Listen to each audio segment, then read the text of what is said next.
ओम सभी को नमस्ते। ओम का उच्चारण ओ।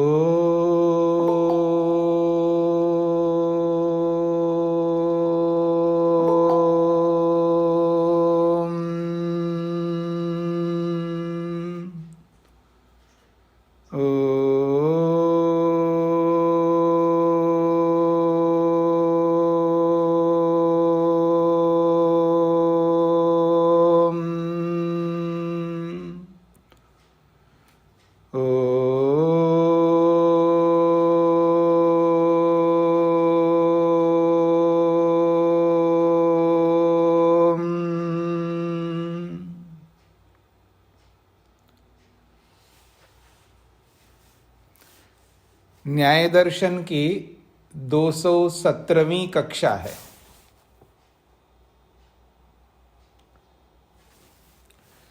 चौथे अध्याय के प्रथम आहनिक के 13 सूत्र हुए हैं। तो पिछले पाठ में कोई प्रश्न हो तो आप पूछ सकते हैं।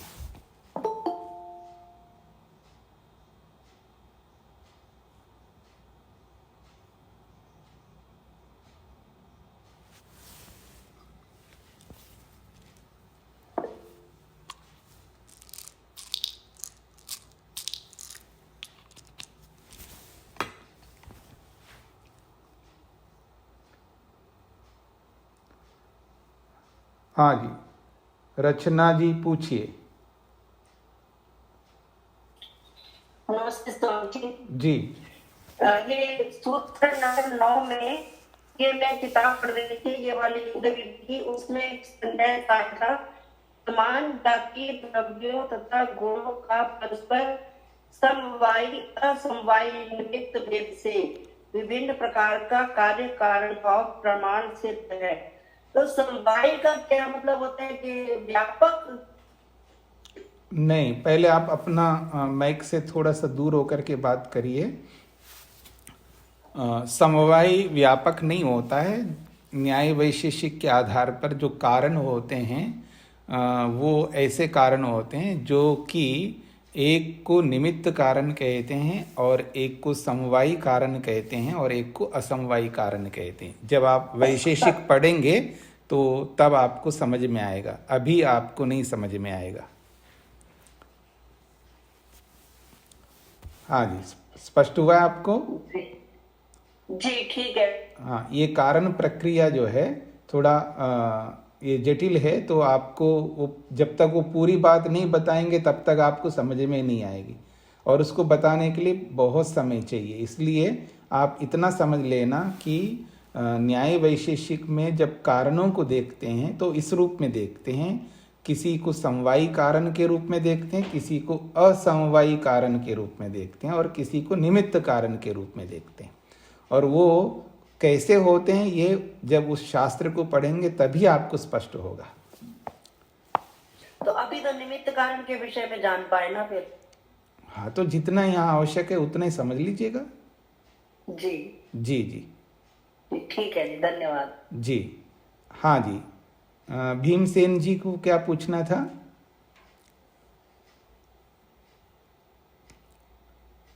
ओम, मेरी आवाज आ रही है? भीमसेन जी, आपको कुछ पूछना था। माइक खोलिए भीमसेन जी।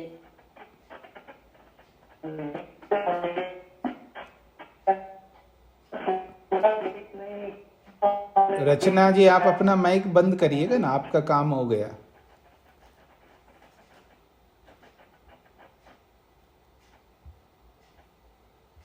हाँ जी, बोलिएगा।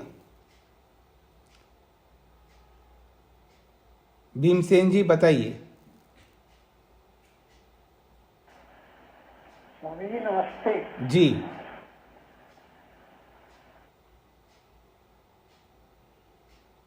तो उसमें कुछ थोड़ा रह गया था, आप कुछ और बतलाना चाह रहे थे। आपने कहा था नेक्स्ट कक्षा में बतलाऊंगा। नहीं, जो पूछेंगे उस पर बताऊंगा, ऐसा कुछ कहा होगा।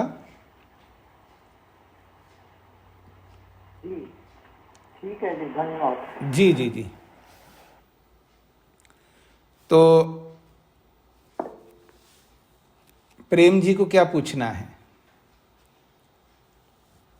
स्वामी जी, यही 13वें में आपने हमने समझा कि मिट्टी से पहले टीकरे बनते हैं और उसके बाद जो पदार्थ बनता है मतलब घट बनता है। जी ये टीकरे हाँ बोल। कंटिन्यूअसली घट ही बन रहा होता है, टीकरे तो अलग टुकड़े टुकड़े हो गए ना जी। ऐसा है, आप समझने का प्रयत्न करिएगा।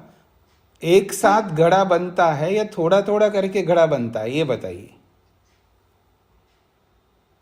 नहीं, वो प्रोसेस में तो पूरा नहीं, प्रश्न समझो और उस प्रश्न के अनुसार उत्तर दीजिएगा। क्या थोड़ा थोड़ा करके ही बनता है? थोड़ा थोड़ा करके बनता है। जब जो थोड़ा बना है वो क्या चीज है? उसका नाम रखा है टीकरा। तो उसको अगर बीच में छोड़ देंगे तो फिर घड़ा नहीं बनेगा, वो कंटिन्यूअसली बनाना पड़ता है। नहीं, ये प्रश्न नहीं है ना कि बीच में छोड़ देंगे तो नहीं बनेगा या नहीं छोड़ते हैं तो बनेगा। ये प्रश्न नहीं है ना। प्रश्न ये है कि घड़ा जो बनता है वो क्या मिट्टी से डायरेक्ट एकदम घड़े के रूप में आता है या पहले कुछ बनता है? ये प्रश्न है। ये प्रश्न नहीं है कि उस प्रोसेस को आप बीच में रोकेंगे तो घड़ा नहीं बनेगा। ये प्रश्न ही नहीं है। प्रश्न ये है कि रोटी बनती है तो क्या रोटी एक साथ आटे से एकदम रोटी बनती है? वो छोटी छोटी बनती हुई बड़ी बनती है। कैसे बनती है रोटी? जब आप आटे का वो जो भी आप कहते हैं लोंदा जो भी कहते हैं उसका एक पेड़ा बनाते हैं आप छोटा सा, तो उसको रखते हैं बेलन पर, और उसको रख कर के उसको जब क्या कहते हैं उसको इस तरह ऐसा करते हैं ना, तो वो धीरे धीरे वो बढ़ता है ना। पहले छोटा सा बनता है, फिर उसके बाद फिर उससे बड़ा बनता है, फिर उसके बाद उससे बड़ा बनता है। ऐसे करते करते बड़ी रोटी बनती है। तो पहले छोटी बनती है ना। जी जी जी। तो ऐसे ही घड़ा जब बनता है तो पहले छोटे छोटे टुकड़े बनते हुए बनते बनते बनते बनते जो है वो पूरा एक घड़ा का स्वरूप लेता है। जी ठीक है ना? ठीक है स्वामी जी, धन्यवाद। जी जी जी। तो और किसी का कोई प्रश्न नहीं है तो हम आगे बढ़ें। तो आइए, यहां पर बोला है, हाँ जी, चेतन जी को क्या पूछना है?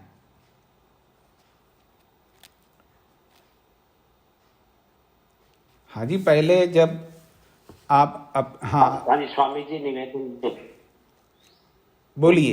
ये जो 3 दोष है ना जी स्वामी जी, जी 3 दोष है ना स्वामी जी, तो इन व्याख्या से अच्छा, आप सबको मेरी आवाज स्पष्ट सुनाई दे रही है या मेरी आवाज भी आपको टूट टूट करके सुनाई दे रही है? हाँ, इस पर आ रही है जी। तो इसका अर्थ है आप लोगों की आपका नेटवर्क खराब होने के कारण से आपकी आवाज हमें नहीं आ रही है, वो टूट टूट के आ रही है।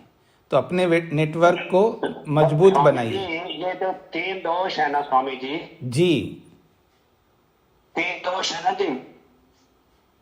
हाँ जी, आगे बोलिएगा ना। आप 3 दोष कहते हुए वहीं रुकते हो, आगे बोलिए। हाँ जी हाँ जी। तो इस व्याख्या स्वामी जी कहीं मिल सकती थी थोड़ी सी विस्तार से? ये तो अभी मैंने की थी ना, अभी मैंने आपने की थी, थोड़ा और विस्तार से कहीं मिल सकती है आपको? जितनी व्याख्या वो आपको कम लग रही है, जितनी व्याख्या आपने सुनी वो जितनी व्याख्या की है, अगर वो आपको कम लग रही है तो उस व्याख्या को हृदयंगम कर लीजिए। उसके बाद में आप उससे विस्तृत व्याख्या भी आपको कहीं ना कहीं मिल जाएगी। ऐसे अलग से कहीं व्याख्या नहीं है, बस ठीक है स्वामी जी। जी जी जी। तो आगे बढ़ते हैं। अतः परम प्रवादुकानां दृष्टयः प्रदर्श्यन्ते। इसके आगे अलग अलग लोगों के वाद, प्रवादुका नाम का मतलब है अलग अलग लोगों के जो वाद है, मत है, उनके जो सिद्धांत है, उनको दिखाते हैं। आप में से किसी ने अपना माइक बंद नहीं किया है, बंद करके रखिएगा। आप देखा करें अपने आप को कि आप किस स्थिति में हो, तो उसको देखने से आपको पता लगता है कि माइक बंद है या ऑन है।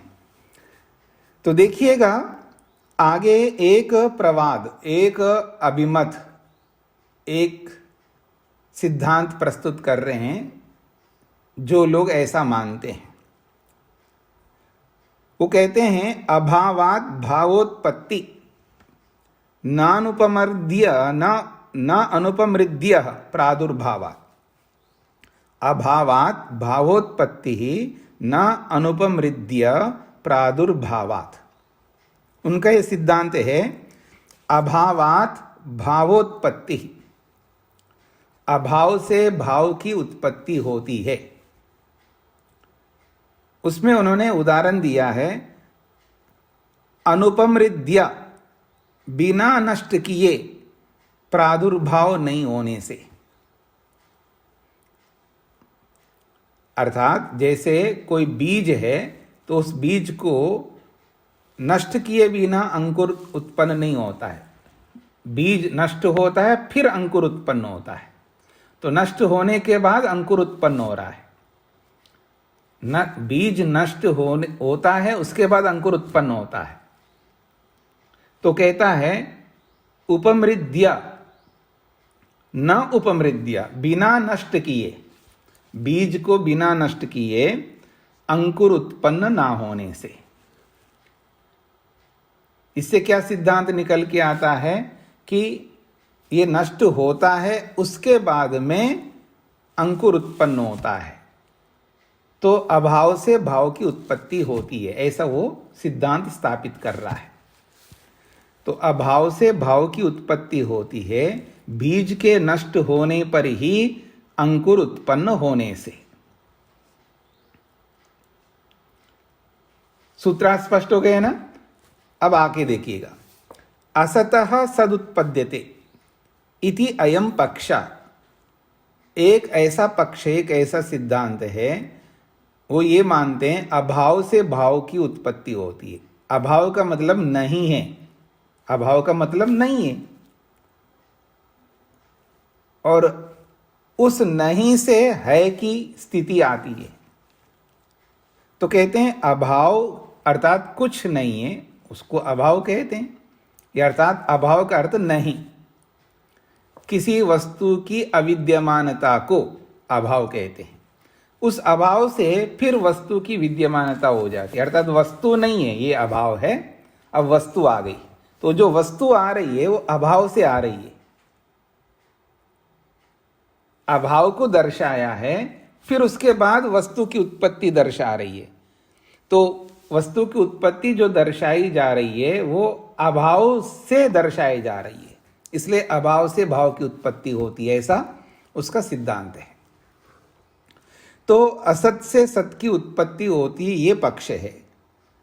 कस्मात, ऐसे कैसे आप कह रहे हो असत से सत की उत्पत्ति होती है?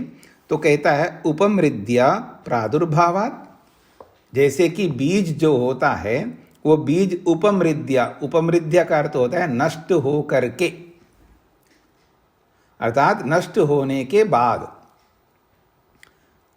प्रादुर्भावात्, प्रादुर्भूत होने से। क्या प्रादुर्भूत होता है? अंकुर। तो बीज नष्ट होने के बाद अंकुरोत्पत्ति होने से, उसी को स्पष्ट कर रहे हैं। उपमृद्या बीजम अंकुरः उत्पद्यते। बीजम, ये जो बीज जो है, उपमृद्या, बीज नष्ट हो करके अंकुर उत्पद्यते, वो अंकुर को उत्पन्न करता है। पहले नष्ट होता है फिर अंकुर को उत्पन्न करता है। न अनुपमृद्या, बिना नष्ट हुए अंकुरोत्पत्ति नहीं होती है। न अनुपमृद्या, बिना नष्ट हुए, बीज के नष्ट हुए बिना अंकुरोत्पत्ति नहीं होती है। इसलिए सिद्धांत है कि नष्ट होने के बाद अंकुरोत्पत्ति हो रही है, इसका मतलब बीज नष्ट हो गए का मतलब बीज तो है ही नहीं है, फिर अंकुर उत्पन्न हो गया, तो अभाव से भाव की उत्पत्ति होती है, ऐसा उसका कहना है। वो कहता है न चेत बीजोपमर्दो अंकुराणाम, अगर ऐसा नहीं मानते हैं, बीजोपमर्दो न चेत, अगर बीज का उपमर्द, बीज का नाश नहीं होता है तो अंकुर तो आएगा नहीं। फिर भी आप कहता है कि बीज का उपमर्द नहीं होता है, बीज नष्ट नहीं होता है, तो अनुपमर्दे भी बीजस्य अंकुरोत्पत्ति स्यात्, अनुपमर्दे अपि, बीज को नष्ट हुए बिना ही उस बीज के जैसा है वैसा ही रहते हुए अंकुरोत्पत्ति होनी चाहिए। हाँ जी, जो बीज रखने वाला होता है ना, बीजों को बेचता है, मैंने पूछा है फार्मर से, किसान से, कहाँ जा रहे हो? जी बीज लाने जा रहा हूं, बीज भंडारी के पास जा रहा हूं, बीज लाने जा रहा हूं। जो बीजों को रखता है दुकानदार, अलग अलग बीज रखता है व्यक्ति, अलग अलग सब्जियों के, अलग अलग अनाजों, जो भी बीज होते हैं, बीज भंडार जहाँ पर होता है वहाँ बीज लाने जा रहा हूँ। तो जहाँ बीज रखे हुए होते हैं तो उन बीजों में से अंकुर उत्पन्न होते रहने चाहिए। तो बीजों में से अंकुर उत्पन्न थोड़ा होता है, अंकुर उत्पन्न तब होता है जब बीज नष्ट होता है, वो ये कहना चाह रहा है। अगर बिना नष्ट हुए ही अंकुरोत्पत्ति आप मानते हो, अर्थात अभाव से भाव नहीं मानते हो, तो बीज जैसा है वैसे ही रहते हुए अंकुर उत्पन्न होना चाहिए। ऐसा तो होता नहीं है, बीज नष्ट होता है तब अंकुर उत्पन्न होता है, ये वो कहना चाह रहा है। तो क्या सिद्धांत स्थापित किया उसने? अभाव से भाव की उत्पत्ति होती है, ये उसने सिद्धांत स्थापित किया। अब ये बात समझ में आएगी, उसका प्रश्न समझ में आएगा, तो सिद्धांत जो पक्ष है उसका समाधान वो भी समझ में आएगा। अत्र अभिधीयते, इसका समाधान किया जाता है। व्याघातात् अप्रयोगः, आपके इस कथन में विरोध होने से, व्याघात का अर्थ होता है विरोध, आपने ये जो कथन किया है अभाव से भाव उत्पत्ति होती है, आपके इस कथन में विरोध होने से अप्रयोग, ये प्रयोग नहीं होगा। उपमृद्या प्रादुर्भावात्, ऐसा जो आपने प्रयोग किया है ये, इसमें व्याघात है, विरोध है, इसलिए आपका ये प्रयोग उचित नहीं है। क्यों? विरोध है इसमें। व्याघातात् अप्रयोग, आपके इस प्रयोग में विरोध, व्याघात का मतलब विरोध, विरोध होने से आपका ये प्रयोग, आपका ये कथन अनुचित है, उचित नहीं है, ये उत्तर दिया है। देखिए क्या अनुचित है, देखिएगा आप। उपमृद्य प्रादुर्भावात् इति अयुक्तः प्रयोगः, आपने जो प्रयोग दिया है बीज नष्ट होकर के अंकुरोत्पत्ति होती है, ऐसा जो आपने प्रयोग किया है, ये प्रयोग गलत प्रयोग है। क्यों? व्याघातात्, विरोध है इसमें। क्या विरोध है जी? वो विरोध समझा रहे हैं। यद उपमृद्नाति न तद उपमृद्यः प्रादुर्भवितुम अर्हति।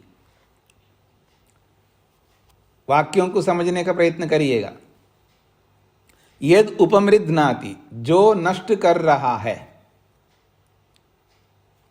जो नष्ट कर रहा है, यद उपमृद्नाति, जो नष्ट करता है, न तद उपमृद्य प्रादुर्भवितुम अर्हति, मतलब नष्ट करके उत्पन्न कर रहा है, तो नष्ट करने वाला कौन है? कोई तो है। वाक्य को पकड़िएगा।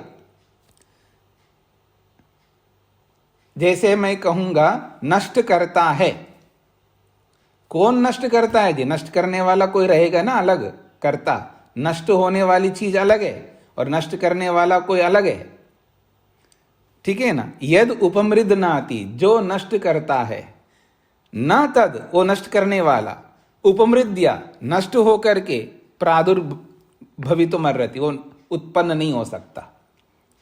नष्ट करने वाला नष्ट होकर दूसरे को उत्पन्न थोड़ा करता है, वो स्वयं नष्ट करने वाला है। यद उपमृद नाति, जो नष्ट करता है, न तद, वो नष्ट करने वाला, उपमृद्या, नष्ट होकर के, उत्पन्न नहीं हो सकता, क्योंकि दोनों में विद्यमानत्वात्, क्योंकि वो नष्ट करने वाला विद्यमान है, वो नष्ट हुआ ही नहीं है। नष्ट करने वाला तो वहां पर है, विराजमान है, तो उसके रहते हुए ही तो उत्पन्न हो रहा है अंकुर। नष्ट करने वाला वहां पर विराजमान है ना, उसी से तो अंकुर उत्पन्न हो रहा है। स्पष्ट हो रहा है जी।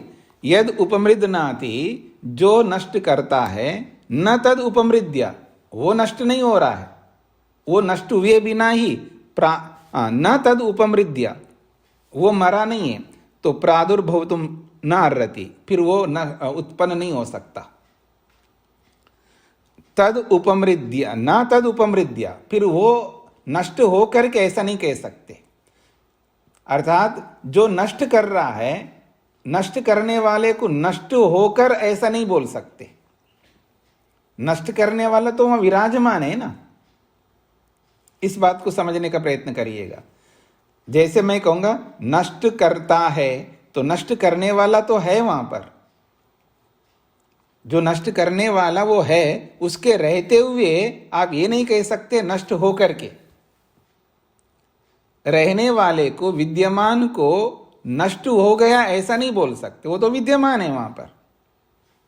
तो इसलिए कह रहे न तद उपमृद्य प्रादुर्भवतुमर्हति, वो नष्ट होकर के उत्पन्न नहीं हो सकता, क्योंकि वो तो विद्यमान है। यच्च प्रादुर्भवति, और जो उत्पन्न होता है, न तेन अप्रादुर्भूतेन अविद्यमानेन उपमर्दा। यच्च प्रादुर्भवति, जो उत्पन्न होता है, उत्पन्न होने वाला जो है, उस अप्रादुर्भूतेन, जो उत्पन्न नहीं हुआ है, अर्थात जो अविद्यमान है, उस अविद्यमान के द्वारा उपमर्द नहीं हो सकता। मतलब उत्पन्न कौन हो रहा है जी? अंकुर।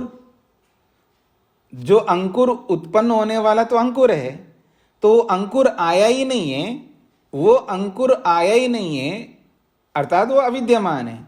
अविद्यमान जो है वो नष्ट नहीं करता है। जो अंकुर है वो अभी आया ही नहीं है, अर्थात उत्पन्न नहीं हुआ। उत्पन्न होने से पहले ही वो नष्ट कैसे करेगा? अंकुर तो बाद में आता है ना, अभी वो आया ही नहीं है, आने से पहले ही बीज को नष्ट कर रहा है। ये कैसे हो सकता है?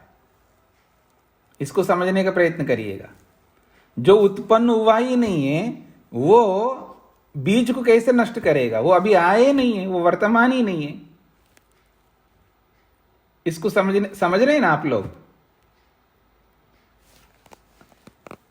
व्याघात क्या है, विरोध क्या है, इसको समझने का प्रयत्न करना। शब्दों को पकड़ेंगे और विरोध क्या है उसको पकड़ने का प्रयत्न करिएगा। सामने वाला कहता है कि बीज नष्ट होता है और उसके बाद अंकुर उत्पन्न होता है। अब वो जो नष्ट हो रहा है ना, उसको नष्ट कौन कर रहा है? नष्ट कौन कर रहा है उसको? मतलब कोई नष्ट करने वाला होगा ना, वो कौन कर रहा है? अंकुर।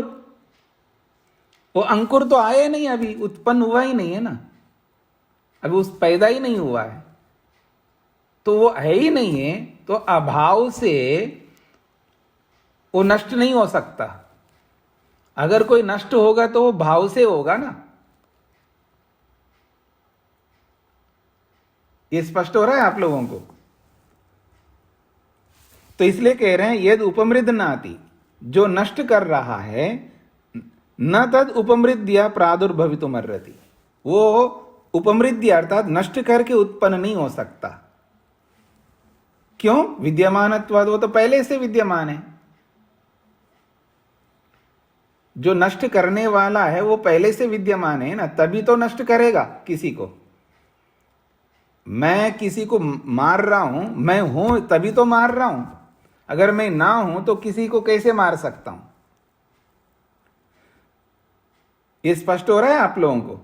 मैं जो कहना चाह रहा हूं उसको समझ लीजिएगा। मैं किसी को मार रहा हूं, क्यों मार रहा हूं जी? मैं हूं इसलिए मार रहा हूं।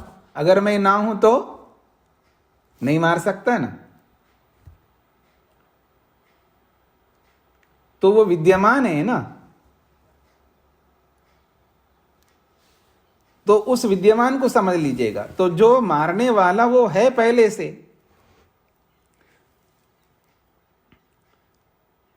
तो फिर वो विद्यमान होता हुआ ही वो किसी को मारेगा तभी हो सकता है, और ना हो करके मारेगा ऐसा तो हो नहीं सकता। तो इस दृष्टिकोण से यहां पर यह समझना है कि जो अंकुर है अभी वो तो है ही नहीं वास्तव में, अंकुर तो बाद में उत्पन्न होगा। और जो है ही नहीं है, जो नहीं है, उससे आप मार रहे हो बीज को, यह कैसे संभव है? बीज नष्ट होगा। वो बीज नष्ट किससे हो रहा है? अंकुर के कारण से नष्ट हो रहा है ना बीज, अंकुर के कारण से नष्ट हो रहा है। तो वो अंकुर तो आया नहीं है, अर्थात अंकुर अविद्यमान है। तो अंकुर अविद्यमान है, तो अविद्यमान से विद्यमान बीज को नष्ट करना ये कैसे संभव है?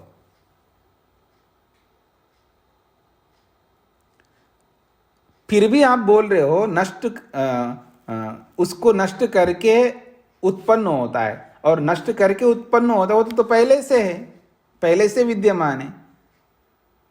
और विद्यमान को नष्ट कैसे करेंगे आप? ये बात कहना चाह रहे हैं।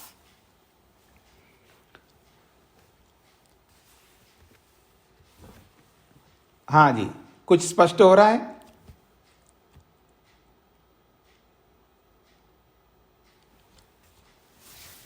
स्वामी जी नमस्ते जी। स्वामी जी, ये पूर्व पक्षी का बात चल रही है ना, तो समझ आ रहा है। सिद्धांती का नहीं समझ में आ रहा है ना?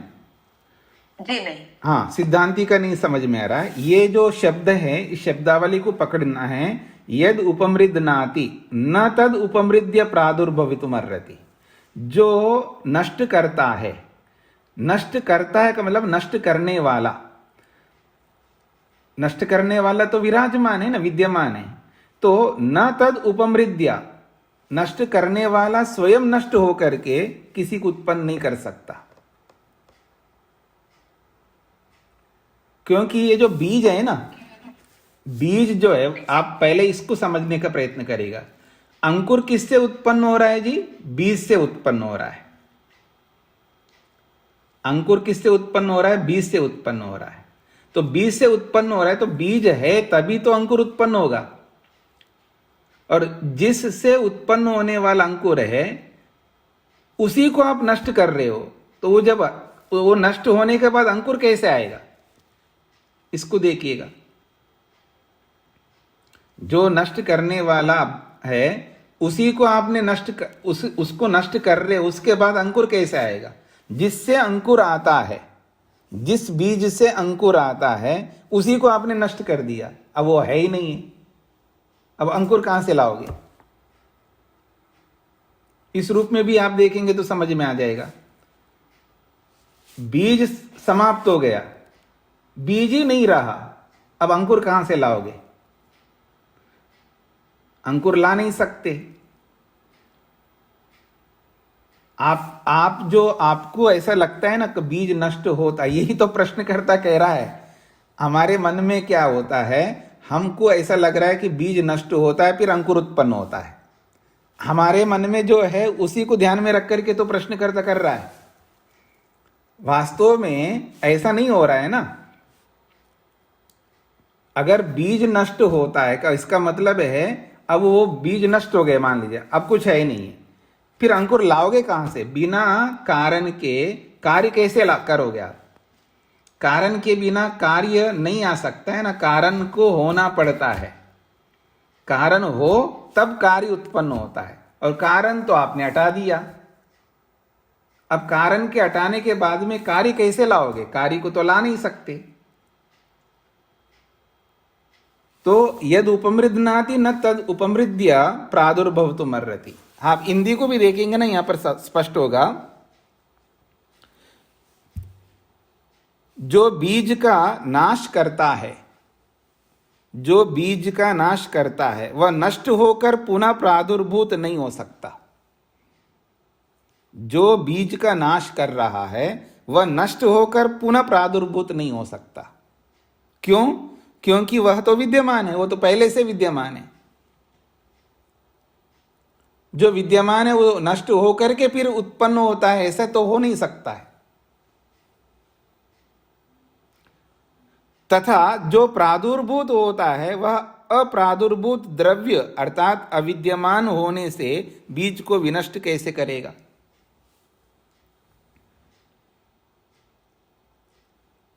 ये नहीं हो सकता। या तो मैं आपको समझा नहीं पा रहा हूं या आप नहीं समझ रहे हैं, जो भी दोनों में से एक बात होगा। नहीं स्वामी जी समझ जा रहे हैं। मैं आपको दूसरा भी एक आपको दिखाता हूं, उससे आपको थोड़ा स्पष्ट होगा। हाँ जी, उदयवीर शास्त्री जी का आपको दिखाता हूं मैं। वादी का कहना है अंकुर बीज का उपमर्द विनाश करके उत्पन्न होता है। वादी का कहना का मतलब है, प्रश्नकर्ता का ये कहना है अंकुर जो है बीज का विनाश करके उत्पन्न होता है। अंकुर जो उत्पन्न हो रहा है वो बीज को नष्ट करके उत्पन्न हो रहा है, ये प्रश्नकर्ता का कहना है। ये स्पष्ट हो गया आप लोगों को? अब सिद्धांती कहता है यह कथन युक्त नहीं है, ऐसा उनका कहना उचित नहीं है। क्यों? क्योंकि बीज का जो उपमर्दन करता है, क्योंकि बीज का जो उपमर्दन करता है वह उपमर्द के अनंतर उत्पन्न हो, यह असंगत है।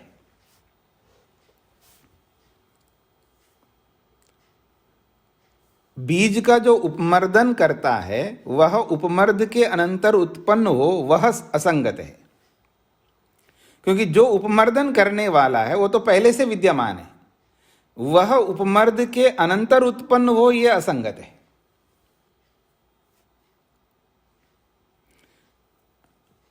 तो यहां पर क्या बताया जा रहा है उसको समझने का प्रयत्न करिएगा। तो जो बीज को नष्ट करने वाला है ना, वो वास्तव में अंकुर है, और उसको आप पहले से मान रहे हो। फिर जब पहले से मान रहे हो तो फिर वो नष्ट हो करके फिर उत्पन्न होता है, ये ऐसा कैसे कह सकते हैं?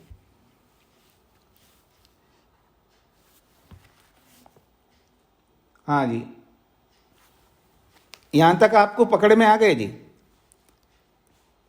बीज का जो उपमर्दन करता है, यानी बीज को जो नष्ट करता है, वो जो नष्ट करने वाला है वह उपमर्द के अनंतर उत्पन्न हो, यह कहना संगत नहीं है। वह तो उपमर्दन काल में विद्यमान रहेगा, यानी जो नष्ट हो रहा है उस नष्ट होते समय वो तो पहले से है, वही तो नष्ट कर रहा है बीज को। उसके उत्पन्न होने का प्रश्न ही नहीं उठता, उसके उत्पन्न होने का प्रश्न ही नहीं उठता। जिसका प्रादुर्भाव होना है वह अभी अविद्यमान है। अगली बात कह रहे हैं, जिसका प्रादुर्भाव होना है वह अभी अविद्यमान है। जिसका प्रादुर्भाव होना का मतलब है अंकुर। जिस अंकुर का प्रादुर्भाव होना है वह अभी अविद्यमान है। उसके द्वारा बीज का उपमर्द होना बताना सर्वथा निराधार है। जो स्वयं नहीं है वह उपमर्द कैसे करेगा?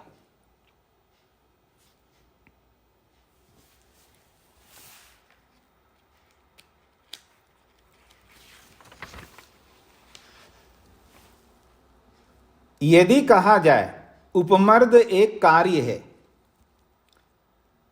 यदि कोई व्यक्ति ऐसा कहे कि उपमर्द एक कार्य है, वह अविद्यमान अंकुर से हो जाता है। ये जो उपमर्द है, ये जो विनाश है, ये एक कार्य है, नष्ट होना भी एक कार्य है, ऐसा कोई कहे तो वह अविद्यमान अंकुर से हो रहा है। मतलब जो अंकुर नहीं है, अविद्यमान अंकुर से ये नष्ट होना रूपी कार्य हो रहा है। अर्थात अंकुर का अभाव बीजोपमर्द को उत्पन्न करता है। यह स्थिति अभाव से कार्योत्पत्ति की पोषक है। यह कथन भी ठीक नहीं।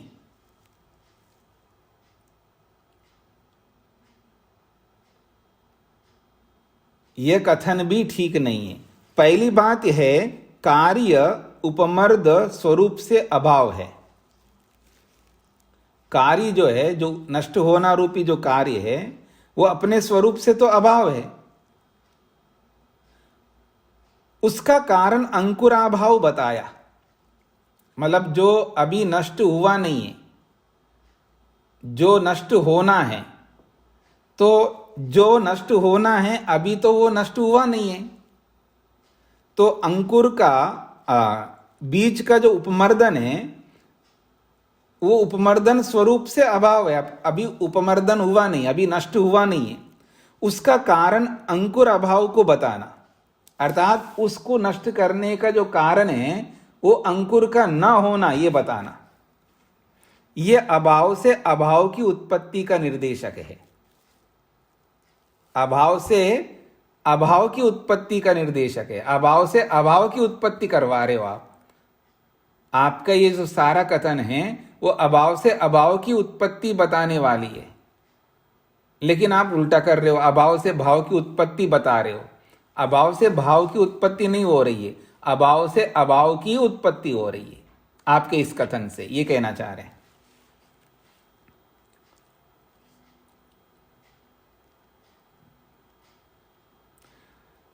तो कह रहे हैं यह अभाव से अभाव की उत्पत्ति का निर्देश है, भाव की नहीं है। दूसरी बात, जिस काल में अविद्यमान अंकुर अर्थात अंकुर का अभाव बीज का उपमर्द करता है। जिस काल में अविद्यमान अंकुर अर्थात अंकुर का अभाव, यानी अंकुर अभी नहीं है, इसका अर्थ है अंकुर का अभाव है। तो जिस काल में अविद्यमान अंकुर बीज का उपमर्द करता है, उससे पहले वह विद्यमान रहता है। जिस काल में अविद्यमान अंकुर बीज का उपमर्द करता है, उससे पहले वह विद्यमान रहता है। तब उपमर्द क्यों नहीं करता? यानी जिस काल में अविद्यमान अंकुर बीज का उपमर्द कर रहा है, इसका मतलब उपमर्द कर रहा है, तो इसका मतलब उससे उपमर्द करने से पहले तो है, ऐसा मान करके चल रहे हो ना, तभी उपमर्द कर रहा है। तो कह रहे हैं उससे पहले वह विद्यमान रहता है, तब उपमर्द क्यों नहीं करता? अभी क्यों कर रहा है, उससे पहले क्यों नहीं कर रहा था वो? यदि उपमर्द काल में संयोगी कारणांतरों की उपस्थिति को आवश्यक माना जाता है, पहले इसलिए नहीं कर रहा है जी क्योंकि केवल वो नष्ट नहीं करता, उसके लिए अलग सहयोगी भी कारण चाहिए, खाद चाहिए, मिट्टी चाहिए, पानी चाहिए, ये चाहिए, तभी करेगा, ये कहना चाह रहे हैं। यदि उपमर्दन काल में सहयोगी कारणांतरों की उपस्थिति को आवश्यक माना जाता है, तो अभाव से भाव की उत्पत्ति का सिद्धांत उखड़ जाता है। तो वहां अभाव से भाव की उत्पत्ति का जो सिद्धांत आपने रखा वो भी हट जाएगा, क्योंकि उपयोगी उपमर्द के जो सहयोगी कारणांतर है ना, दूसरे कारण मिट्टी है, पानी है, खाद है, ये सब है, तो वहां सब वो विद्यमान है। उनकी उपस्थिति में बीज नष्ट हो रहा है, फिर अंकुर उत्पन्न हो रहा है। तो फिर तो अभाव से भाव की उत्पत्ति थोड़ा हो रहा है। यहाँ तो बहुत सारे कारण हैं, उन बहुत सारे कारणों से उत्पत्ति अंकुर की हो रही है, तो भाव से भाव की उत्पत्ति हो रही है यहां पर, ये कहना चाह रहे हैं। क्योंकि उपमर्द के सहयोगी कारणांतर अर्थात मिट्टी, नमी, गर्मी, ऊष्मा आदि सभी भाव रूप हैं, तो फिर तो अभाव से भाव की उत्पत्ति कहां हुई? वस्तुतः बीज तथा बीज के सहयोगी के भावरूप कारण भावरूप अंकुर कार्य के उत्पादक होते हैं। वास्तव में तो बीज तथा बीज के जो सहयोगी के भावरूप कारण, यानी बीज भी भाव है, उसके सहयोगी जो भी मिट्टी है, नमी है, गर्मी है, पानी है, ये भी भाव रूप में है। तो इसलिए कह रहे हैं बीज तथा बीज के सहयोगी के भावरूप कारण भावरूप अंकुर कार्य के उत्पादक होते हैं।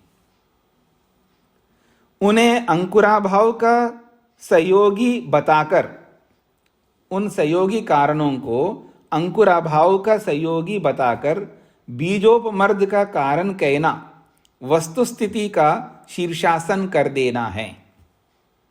इसलिए अभाव से भाव की उत्पत्ति का पक्ष अत्यंत शिथिल है।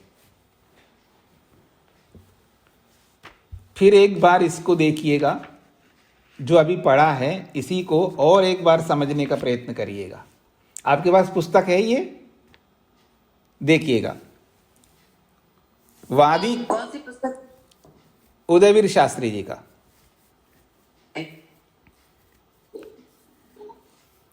ओम स्वामी जी, ये पुस्तक नहीं है तो इसका एक पेज का फोटो मिल सकता है क्या? पहले आप पढ़ लीजिएगा, सुन लीजिएगा, बाद में किसी से पूछिएगा। देखिएगा, वादी का कहना है अंकुर बीज का उपमर्द विनाश करके उत्पन्न होता है।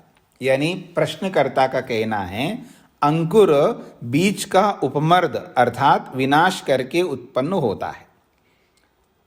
अंकुर जो है बीज का विनाश करके उत्पन्न होता है, ऐसा प्रश्नकर्ता का कहना है। यह कथन युक्त नहीं है। क्यों युक्त नहीं है? क्योंकि बीज का जो उपमर्दन करता है, यहां से समझने का प्रयत्न करिएगा, क्योंकि बीज का जो उपमर्दन करता है, बीज का जो उपमर्दन करता है वह उपमर्द के अनंतर उत्पन्न हो, यह असंगत है। इन वाक्यों को समझने का प्रयत्न करिएगा। क्योंकि बीज का जो उपमर्दन करता है, बीज का जो उपमर्दन करता है अर्थात बीज को नष्ट करने वाला कोई है जो बीज को नष्ट कर रहा है, इसका मतलब वो विद्यमान है ना, विद्यमान होकर के बीज को नष्ट कर रहा है। जब ऐसा है तो वह उपमर्द के अनंतर उत्पन्न होता है, ऐसा कहना तो उचित नहीं है। यानी नष्ट करने वाला पहले से है और उसको नष्ट कर रहा है, फिर आप बोल रहे हो नष्ट करके उत्पन्न होता है। अरे जब पहले से है तो नष्ट करके उत्पन्न कैसे होगा? तो पहले से विद्यमान है। यह स्पष्ट हो गया आप लोगों को? यहां से आपको पकड़ना है। देखिएगा, अंकुर जो है बीज का विनाश करके उत्पन्न होता है। प्रश्नकर्ता क्या कह रहा है जी? अंकुर बीज का विनाश करके उत्पन्न होता है।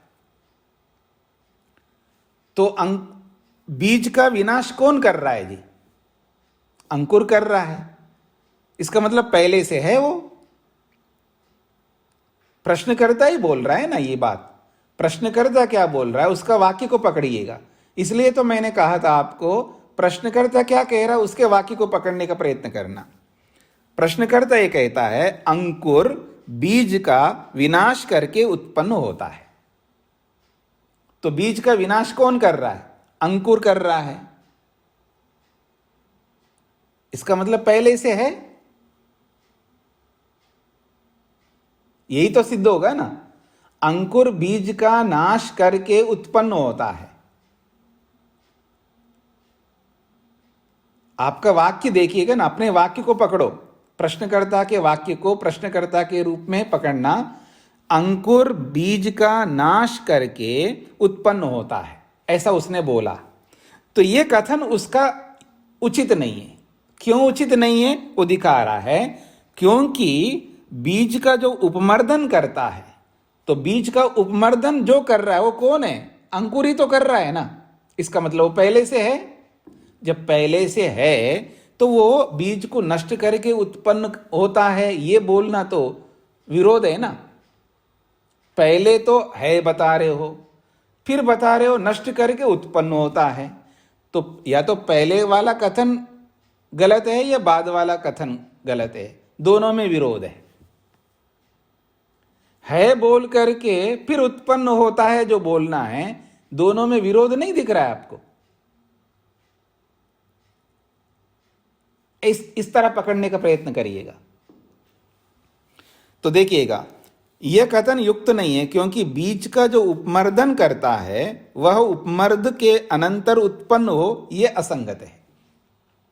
तो जो कर्ता का मतलब है वही तो अंकुर है ना। अंकुर ही बीज को नष्ट कर रहा है। इससे ये क्या सिद्ध होता है? अंकुर है तब बीज को नष्ट कर रहा है, यही तो बात सामने आएगी ना। तो जो है वो बीज को नाश कर रहा है, फिर आप बोल रहे हो नाश करके उत्पन्न होता है।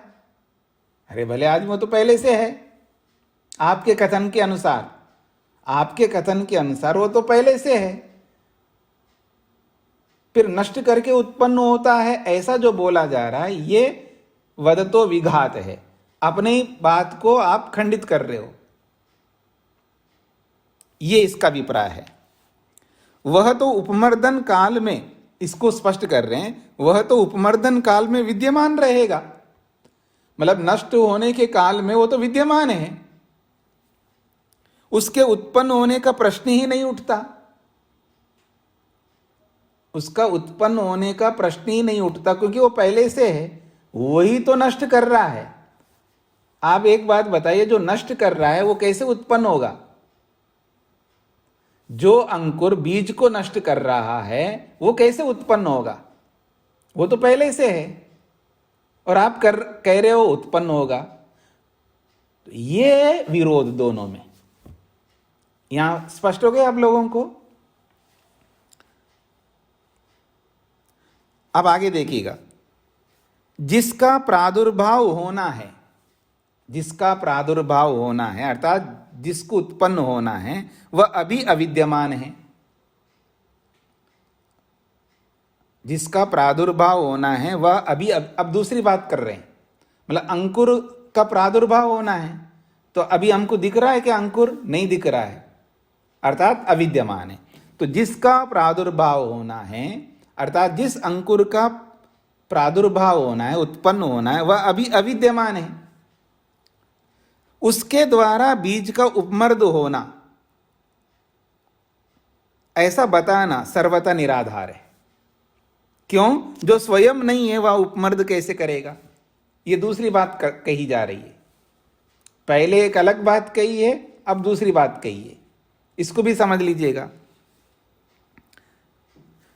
जिसका प्रादुर्भाव होना है अर्थात जिसको उत्पन्न होना है, अर्थात अभी है ही नहीं है ना, जिसको उत्पन्न होना है वो अभी नहीं है, वह अभी अविद्यमान है। जब अविद्यमान है तो उसके द्वारा अर्थात जो अविद्यमान है उसके द्वारा बीज का उपमर्द बताना, जो अविद्यमान है उस अविद्यमान को बीज का विनाशक बताना, ये सर्वथा निराधार है। जो स्वयं नहीं है वह उपमर्द कैसे करेगा? जो है ही नहीं है वो किसी को नष्ट कैसे करेगा? ये सब प्रत्यक्ष विरोध बातें हैं ना, प्रत्यक्ष से विरोध आते हैं ना, ये बताया जा रहा है। यदि कहा जाए, आगे देखिएगा, यदि कहा जाए उपमर्द एक कार्य है, नष्ट होना एक कार्य है, वह अविद्यमान अंकुर से हो जाता है। नष्ट होना एक कार्य है, लेकिन जो अंकुर विद्यमान नहीं है तो अविद्यमान अंकुर से हो रहा है। अगर ऐसा आप मानते हो, अर्थात अंकुर का अभाव बीजोपमर्द को उत्पन्न करता है, यह आपका सिद्धांत बनेगा। अंकुर का अभाव बीजोपमर्द को उत्पन्न करता है, यह सिद्धांत बनेगा। यह स्थिति अभाव से कार्योत्पत्ति की पोषक है। ये जो आपने स्थिति बताई है, यह स्थिति अभाव से कार्य की उत्पत्ति की कार्योत्पत्ति को पुष्ट करता है। यह कथन भी ठीक नहीं है, ऐसा बोलना भी ठीक नहीं है। क्यों? पहली बात है, कार्य उपमर्द स्वरूप से अभाव है। ये जो नष्ट होना जो कार्य है अभी हुआ नहीं है ना, नष्ट हुआ नहीं है, नष्ट होना है, अभी नष्ट हुआ नहीं है। तो जो नष्ट होना रूप जो है वो अभी अभाव है, अभी नष्ट हुआ नहीं है। तो कहते हैं कार्य उपमर्द स्वरूप से अभाव है, उसका कारण जो है, उसका कारण का मतलब है उसको नष्ट करने वाला जो कारण है वो कौन है? अंकुर। उसका भी अभाव है, क्योंकि अंकुर का अभाव बताया आपने। जिस बीज का नष्ट होना है अभी नष्ट हुआ नहीं है, तो नष्ट होना अभी बाकी है। तो नष्ट होना का जो स्वरूप है वो अभी अभाव है, अभी नष्ट हुआ नहीं है, इसका मतलब उसका अभाव है। और उसको नष्ट करने वाला जो अंकुर है उसको भी आपने अभाव बताया, वो भी नहीं है। तो इससे क्या सिद्ध होता है? यह अभाव से अभाव की उत्पत्ति का निर्देशक है, भाव की नहीं। यह तो अभाव से अभाव को सिद्ध कर रहा है, यह अभाव से भाव की सिद्धि नहीं हो रही है, अभाव से ही अभाव की सिद्धि हो रही है। यह बात हो गई। दूसरी बात है, जिस काल में अविद्यमान अंकुर बीज का उपमर्द करता है। दूसरी बात ये कर रहे हैं, जिस काल में अविद्यमान अंकुर बीज का उपमर्द करता है। इसको मैं दूसरे शब्दों में बोलूं, जिस काल में अंकुर नहीं है वो बीज को नष्ट कर रहा है। अर्थात अंकुर ना होते हुए, ऐसा मैं बोलूं, अंकुर ना होते हुए बीज का विनाश कर रहा है। उससे पहले वह अविद्यमान रहता है, क्योंकि है ही नहीं है ना। मतलब बीज के नष्ट होने से पहले वो कैसा रहता है? अविद्यमान रहता है। तब उपमर्द क्यों नहीं करता? मतलब नष्ट होने से पहले वो अंकुर अविद्यमान ही रहता है।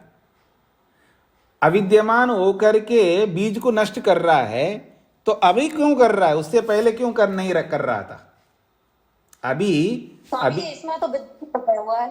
हाँ जी, इसमें हमारी में विद्यमान लिखा हुआ है, उदय शास्त्री जी के उससे पहले का विद्यमान रहता है, तब उपमर्दन क्यों नहीं करता? विद्यमान करें इसमें। ठीक है, अभी एक मिनट देखिए। दूसरी बात है, जिस काल में अविद्यमान अंकुर बीज का उपमर्द करता है, उससे पहले वह विद्यमान रहता है, तब उपमर्द क्यों नहीं रहता? दूसरी बात है, जिस काल में अविद्यमान अंकुर बीज का उपमर्द करता है, उससे पहले वह विद्यमान रहता है, तब उपमर्द क्यों नहीं रहता? यह अविद्यमान होना चाहिए, क्योंकि अविद्यमान अंकुर बीज का उपमर्द अब कर रहा है ना, तो उससे पहले भी तो अविद्यमान ही रहेगा। तो उससे पहले वो अविद्यमान होता हुआ भी बीज का उपमर्दन क्यों नहीं करता? यानी मैं ये कहूं, दुकान में बीज है और वहां अंकुर भी अविद्यमान है, तो वहां क्यों अंकुर उत्पन्न नहीं करता? जब बीज अविद्यमान होकर के अंकुर को अंकुर अविद्यमान होकर के बीज को नष्ट करता है, तो अभी क्यों कर रहा है जी? उससे पहले क्यों नहीं कर रहा था? यह प्रश्न किया है। तो कह रहे हैं, उससे पहले वह अविद्यमान रहता है, तब उपमर्द क्यों नहीं करता? यदि उपमर्द काल में सहयोगी कारणांतरों की उपस्थिति को आवश्यक माना जाता है, नहीं ऐसा नहीं करता है जी, दुकान में नहीं करता।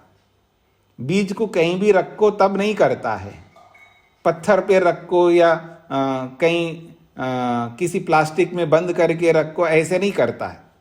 वहां अविद्यमान है अंकुर, फिर भी वहां नहीं करता, उसके लिए कुछ कारणांतरों की आवश्यकता पड़ती है, ऐसा आप कहना चाहते हो। इस बात को लेकर के कह रहे हैं, यदि उपमर्द काल में संयोगी कारणांतरों की उपस्थिति को आवश्यक माना जाता है, केवल इतना ही नहीं है कि बीज और अंकुर का विद्यमान, इतना ही नहीं देखते हैं, उसके लिए और भी दूसरे कारणों की भी आवश्यकता है, तब जाकर के ऐसा करता है, यदि ऐसा मानते हो।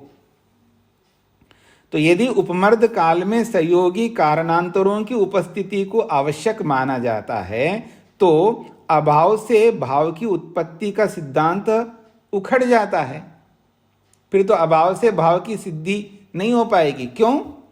क्योंकि उपमर्द के संयोगी जो कारणांतर है वो कौन है जी? मिट्टी है, नमी है, गर्मी है, ऊष्मा आदि सभी भाव रूप हैं। जो कारणांतर है सभी भाव रूप है। इन भाव रूपों के संयोग से अंकुर उत्पन्न हो रहा है। तो फिर आप ऐसे कैसे कह रहे हो कि अभाव से भाव की उत्पत्ति होगी? जब कारणांतर भाव रूप है तो कारण भी तो भाव रूप मानो।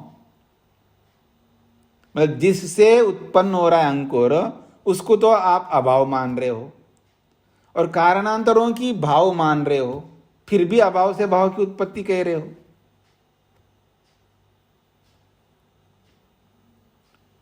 क्योंकि उपमर्द के संयोगी कारणांतर मिट्टी, नमी, गर्मी, ऊष्मा आदि सभी भाव रूप है। वस्तुतः बीज तथा बीज के संयोगी के भावरूप कारण भावरूप अंकुर कार्य के उत्पादक होते हैं। वास्तव में बीज तथा बीज के संयोगी के भावरूप कारण भावरूप अंकुर कार्य के उत्पादक होते हैं। ये बात स्पष्ट हो गई जी? यानी बीज भी है वहां पर और संयोगी कारण भी है वहां पर, तब अंकुर उत्पन्न होता है। यह बात समझ लीजिएगा। वस्तुतः बीज तथा बीज के संयोगी के भावरूप कारण अर्थात सब भाव हैं, सब विराजमान हैं। बीज भी नष्ट नहीं हुआ, बीज भी है और उसके संयोगी कारण भी है। तो सब भावरूप कारणों से अंकुर रूपी कार्य उत्पन्न होता है। उन्हें अंकुराभाव का संयोगी बताकर, उन कारणों को अंकुर अभाव का संयोगी बताकर बीज उपमर्द का कारण कहना वस्तुस्थिति का शीर्षासन कर देना है। इसलिए अभाव से भाव की उत्पत्ति का पक्ष अत्यंत शिथिल है। ये स्पष्ट हो गया जी आप लोगों को? अब इसको थोड़ा सा मैं आपको बता देता हूं। ये जो बीज है ना, बीज तो रहता ही है, उस बीज से ही तो अंकुर उत्पन्न हो रहा है। हमको जो नष्ट होता हुआ दिख रहा है ना, उस बीज के कुछ अवयव तो नष्ट होंगे, कुछ नष्ट हो रहे हैं और कुछ विराज, क्योंकि बीज में बहुत सारे अवयव होते हैं ना, कुछ अवयव बदल रहे हैं, कुछ अवयवों से अंकुर उत्पन्न हो रहा है। तो अंकुर जो उत्पन्न हो रहा है वो विद्यमान बीज से ही हो रहा है। इसलिए जब कोई अंकुर उत्पन्न होता है ना, उसके साथ बीज भी लगा हुआ रहता है। आपने देखा है ना, जो अंकुर, जैसे आम का अंकुर उत्पन्न हो गया और कब तक वो बीज उसके साथ बना रहता है। ऐसी बहुत सारी चीजें आप देखेंगे कि उसके साथ लगा हुआ रहता है। उसके कुछ अवयव टूट के अलग हो रहे होते हैं, लेकिन बीज बना रहता है। उस बीज से तो अंकुर उत्पन्न हो रहा है। बीज को हटाओगे तो अंकुर कैसे उत्पन्न होगा? अंकुर उत्पन्न हो रहा है उस बीज से, यानी विद्यमान बीज से ही अंकुर उत्पन्न हो रहा है। उस बीज के कुछ तत्व जो है वो टूट करके अलग हो रहे हैं, इसमें हमें कोई आपत्ति नहीं है।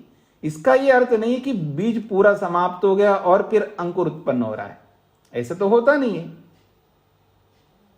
क्योंकि बीज में बहुत सारे अवयव होते हैं, तो उसमें जो जिनसे अंकुर उत्पन्न नहीं होना है, ऐसे अवयव नष्ट हो रहे हैं और जिन अवयवों से अंकुर उत्पन्न होना है वो अवयव वैसे के वैसे हैं, ऐसे समझ लीजिएगा। अब स्पष्ट हो गया आप लोगों को जी। और बातें इसको कल फिर समझने का प्रयत्न करेंगे। अभी तो हिंदी से समझने का प्रयत्न किया, कल हम वापस संस्कृत से समझने का प्रयत्न करेंगे। पर जो कहना चाह रहा है प्रश्नकर्ता, उसकी बात को अगर हम समझ लेंगे, प्रश्न को समझ लेंगे, तो उत्तर भी समझ में आ जाएगा। ठीक है जी, फिर कल इस पर विचार करेंगे। ओम शांति शांति शांति।